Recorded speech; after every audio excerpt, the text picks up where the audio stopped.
नमस्कार। तो आज हम बात कर रहे हैं नई दिल्ली में हो रहे एक बहुत बड़े ग्लोबल इवेंट की, 2026 इंडिया एआई इम्पैक्ट समिट। हमारे पास the Times of India, Reuters, Hindustan Times, मतलब कई स्रोतों से जानकारी आई है और जो तस्वीर बन रही है वो काफी दिलचस्प है। हाँ, बिल्कुल। देखिए, एक तरफ तो भारत सरकार इसे ग्लोबल साउथ के लिए एआई के भविष्य का, आप कह सकते हैं, लॉन्च पैड बता रही है, एक वैश्विक नेतृत्व का दावा है।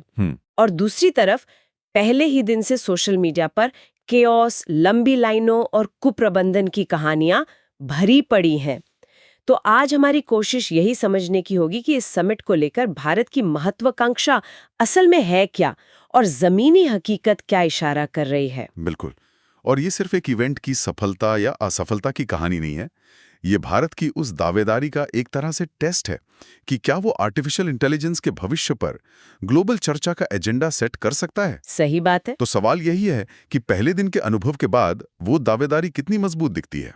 चलिए शुरू से शुरू करते हैं। पहले ये समझते हैं कि कागज पर ये समिट कितना बड़ा और महत्वपूर्ण है।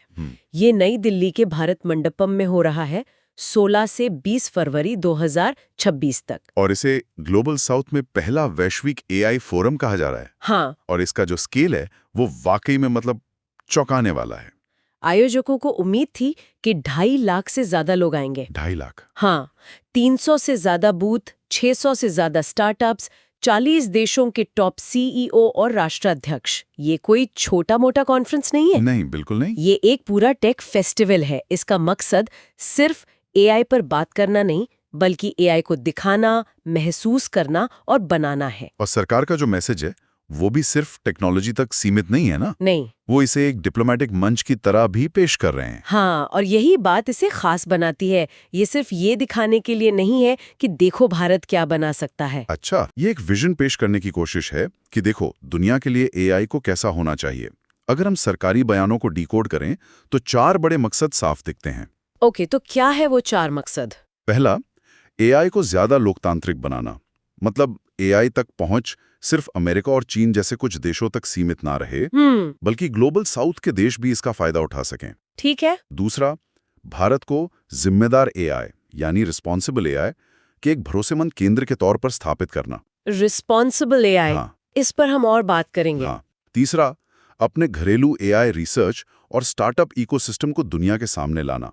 और चौथा, जो शायद सबसे जरूरी है, स्वास्थ्य, शिक्षा, खेती और आपदा प्रबंधन जैसी सार्वजनिक सेवाओं के लिए एआई का इस्तेमाल करके दिखाना।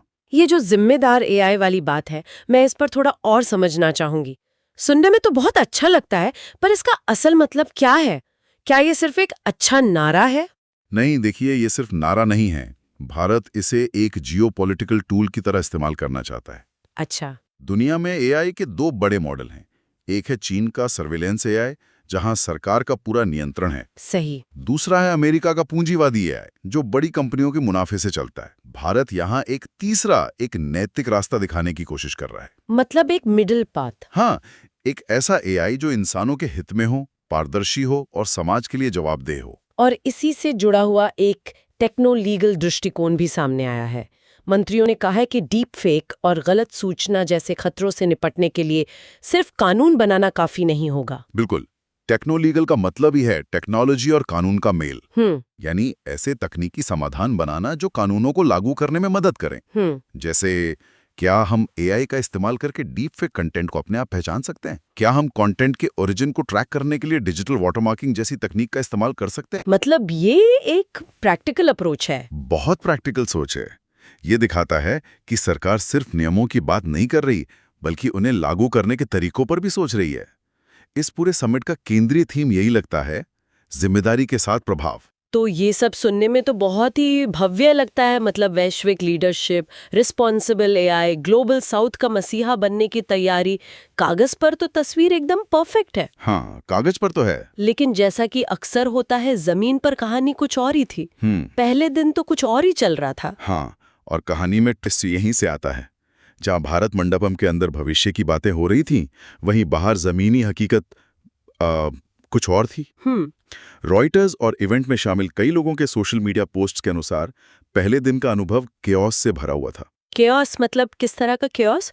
थोड़ी भीड़ तो बड़े इवेंट्स में होती है। नहीं, ये सिर्फ भीड़ नहीं थी, ये भारी कुप्रबंधन था। लोग घंटों तक लंबी कतारों में खड़े थे, सिर्फ अंदर जाने के लिए। घंटों तक? हाँ, पास सिस्टम बहुत भ्रामक था। किसी को नहीं पता था कि कौन सी लाइन किसके लिए है। अंदर बैठने की जगह बहुत कम थी। जो लोग दुनिया भर से एआई गवर्नेंस पर चर्चा करने आए थे, वो पहले गेट पर भीड़ और अव्यवस्था से जूझ रहे थे। मतलब आप एआई से दुनिया की समस्या सुलझाने आए थे और यहाँ आपको पहले गेट के अंदर घुसने की समस्या सुलझानी पड़ रही थी। बिल्कुल। एक यूजर ने तो मजाक में लिखा भी था, लगता है समिट का पहला चैलेंज एआई नहीं बल्कि एंट्री है। ओहो। और सोशल मीडिया पर जो किस्से सामने आए वो सिर्फ असुविधा के नहीं थे, कुछ लोगों के लिए तो बहुत बड़े नुकसान के भी थे। जैसे कि? एक किस्सा तो वाकई हैरान करने वाला है। एक एआई स्टार्टअप के सह संस्थापक ने लिखा कि वो सुरक्षा मंजूरी की वजह से अपने ही डेमो बूथ तक नहीं पहुंच सके। क्या अपने ही बूथ तक नहीं? हाँ, जरा सोचिए, आपने महीनों मेहनत करके एक प्रोडक्ट बनाया है, उसे दिखाने के लिए पूरी दुनिया से निवेशक और ग्राहक आए हैं और आप खुद अपने बूथ के बाहर खड़े हैं। ये किसी भी उद्यमी के लिए एक बुरे सपने जैसा है। ये तो बहुत ही बुरा अनुभव है। एक और किस्सा था ना, प्रोटोटाइप गायब होने का। हाँ, वो तो और भी अजीब है। एक दूसरे उद्यमी ने सोशल मीडिया पर लिखा कि एक वीआईपी मूवमेंट के लिए सुरक्षा कर्मियों ने अचानक एक एरिया खाली करवाया और उसी अफरा तफरी में उनका प्रोटोटाइप, जिस पर वो डेमो देने वाले थे, हाँ, वही प्रोटोटाइप गायब हो गया। ये छोटी मोटी बातें नहीं हैं। इन स्टार्टअप्स के लिए ऐसे इवेंट्स जिंदगी बदलने वाले मौके होते हैं। बिल्कुल। और इस तरह का अनुभव उनके लिए बहुत बड़ा झटका है। लेकिन हमें यहाँ एक संतुलित तस्वीर भी देखनी चाहिए। द टाइम्स ऑफ इंडिया की रिपोर्ट में भारी भीड़ का जिक्र तो है, लेकिन उन्होंने ये भी लिखा कि कुछ जगहों पर डिजी यात्रा क्यूआर एंट्री ठीक से काम कर रही थी। हाँ, ये भी सही है। तो शायद ये कहना गलत होगा कि सब कुछ ही गड़बड़ था। आप सही कह रही हैं। ऐसा नहीं था कि हर कोई परेशान था, लेकिन जो लोग परेशान थे उनकी संख्या बहुत ज्यादा थी और उनकी समस्याएं भी गंभीर थीं। तो कुल मिलाकर जो तस्वीर बन रही है वो दो समानांतर सच्चाइयों की है। एक तरफ आधिकारिक ट्विटर हैंडल पर समिट की भव्यता का जश्न मनाया जा रहा था, और दूसरी तरफ जमीन पर हजारों लोग अव्यवस्था से निराश थे। बिल्कुल। एक ही समय पर दो बिल्कुल अलग अलग कहानियां चल रही थीं, एक भव्यता की और दूसरी कुप्रबंधन की। तो अब सबसे बड़ा सवाल यही है कि इसका मतलब क्या है? क्या कुछ घंटों या एक दिन की अव्यवस्था से पूरे समिट का जो 5 दिन का उद्देश्य है वो पटरी से उतर सकता है? यहां एक बहुत बड़ा जोखिम है। रॉयटर्स की रिपोर्टिंग के मुताबिक डर यही है कि आयोजन से जुड़ी ये खराबियां एआई गवर्नेंस में नेतृत्व के उस बड़े संदेश पर हावी हो सकती हैं। मतलब बात का बतंगड़ बन सकता है? हाँ, सोचिए, जब दुनिया भर के निवेशक और पॉलिसी मेकर्स भारत की क्षमता देखने आते हैं और उन्हें यहाँ बुनियादी प्रबंधन की कमी दिखती है, तो यह उस बड़े दावे को कमजोर करता है। इसका मतलब संदेश ये जाता है कि आप एआई के भविष्य को तो मैनेज करने का दावा कर रहे हैं, पर आप एक इवेंट को ठीक से मैनेज नहीं कर पा रहे। बिल्कुल यही। आलोचक इसे ब्रांड और डिलीवरी के बीच का अंतर बता रहे हैं। ब्रांड और डिलीवरी। ब्रांडिंग है वैश्विक एआई नेता बनने की, लेकिन डिलीवरी है एक अव्यवस्थित इवेंट की। ये भारत की बड़े ग्लोबल टेक इवेंट्स को संभालने की तैयारी पर भी गंभीर सवाल उठाता है। क्या हमारा इंफ्रास्ट्रक्चर हमारी महत्वाकांक्षाओं के साथ कदम मिला पा रहा है? और ये सवाल सिर्फ एक इवेंट का नहीं है ना? ये पैटर्न शायद हमने पहले भी देखा है, जहां एक शानदार डिजिटल विजन होता है, लेकिन उसे लागू करने में आखिरी मील की कनेक्टिविटी जैसी समस्याएं आ जाती है। आपने बिल्कुल सही नस पकड़ी है। ये एक बड़े पैटर्न का हिस्सा हो सकता है। अंतर्राष्ट्रीय स्तर पर भी कुछ विश्लेषकों ने सवाल उठाए हैं। उनका कहना है कि समावेशी एआई या जिम्मेदार एआई जैसे शब्द सुनने में बहुत अच्छे लगते हैं, लेकिन इनके लिए कोई स्पष्ट मानक या लागू करने वाले योग्य नियम नहीं हैं। तो सवाल ये उठता है कि क्या ये सिर्फ अच्छी बयानबाजी है या ये ठोस नतीजों में बदलेगी भी? और जब जमीनी स्तर पर ऐसी कमियां दिखती हैं तो ये शक और बढ़ जाता है। बिल्कुल। कि क्या बड़े बड़े वादे भी सिर्फ कागज पर ही रह जाएंगे? ये एक बहुत ही अहम मुद्दा है। लेकिन जैसा हमने कहा, ये 5 दिन का इवेंट है, समिट अभी खत्म नहीं हुआ है। तो आगे क्या? आने वाले दिनों में हमें किन चीजों पर नजर रखनी चाहिए जिससे ये तय होगा कि ये समिट सफल रहा या नहीं? मेरे हिसाब से इस समिट की विरासत 4 प्रमुख बातों से तय होगी। हमें इन पर नजर रखनी होगी। पहली, क्या समिट के अंत में एआई गवर्नेंस पर कोई ठोस वैश्विक प्रतिबद्धता सामने आती है या ये सिर्फ आम सहमति वाली नर्म भाषा तक सीमित रह जाता है? मतलब कोई दिल्ली डिक्लेरेशन जैसा कुछ? हाँ, बिल्कुल।